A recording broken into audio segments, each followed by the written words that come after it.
toutes et à tous, et je suis très heureux de vous retrouver pour cette méditation quotidienne.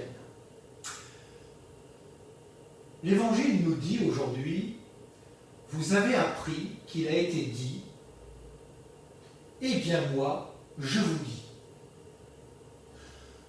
Nous sommes dans un contexte de débat, où chacun se positionne sur son interprétation de la loi de Moïse et des prophètes. Jésus qui, rappelons-le, vient apporter sa nouveauté, prend naturellement part à tous les débats. La parole de Jésus, rapportée par l'évangéliste de Matthieu, peuvent nous apparaître aujourd'hui très radicales, exigeantes. Mais encore faut-il savoir quel est l'enjeu, car l'enjeu, c'est la vie et c'est la mort.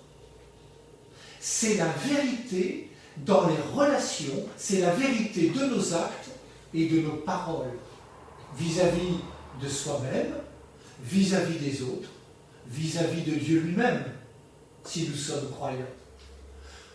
Nous avons appris que Dieu n'aimait pas la tiédeur, que votre oui soit oui, que votre non soit non. La barre est haute, mais elle a le mérite d'être claire et donc de nous permettre de réfléchir.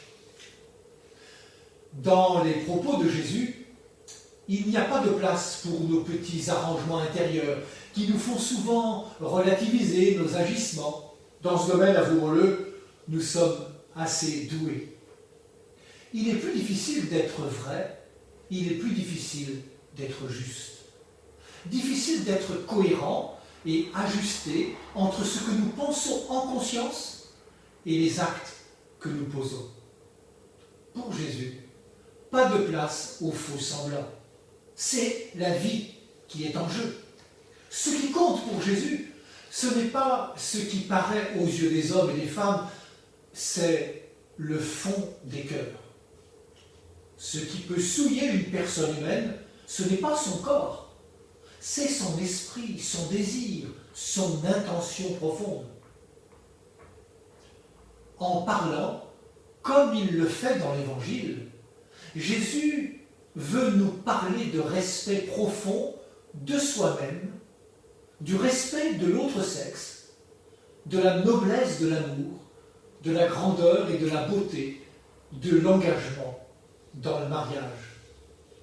Ainsi, quand Jésus parle de morale conjugale, il ne se situe pas sur l'aspect juridique ou réglementaire, il se situe tout de suite au niveau du cœur et de la conscience, au niveau du consentement, de ce lieu où j'ai pris le temps de m'asseoir pour mûrir ma décision et le choix de mes actes. Voyez-vous, ce qui compte pour Jésus, c'est le respect profond de toute personne et de sa propre personne.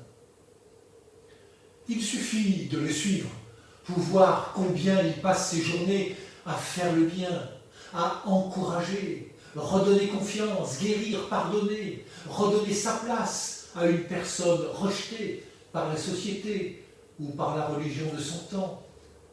Et pour cela, Jésus s'invite à notre table, il s'approche pour nous rencontrer, il se fait accessible et disponible, car il est prêt à tout entendre de nous.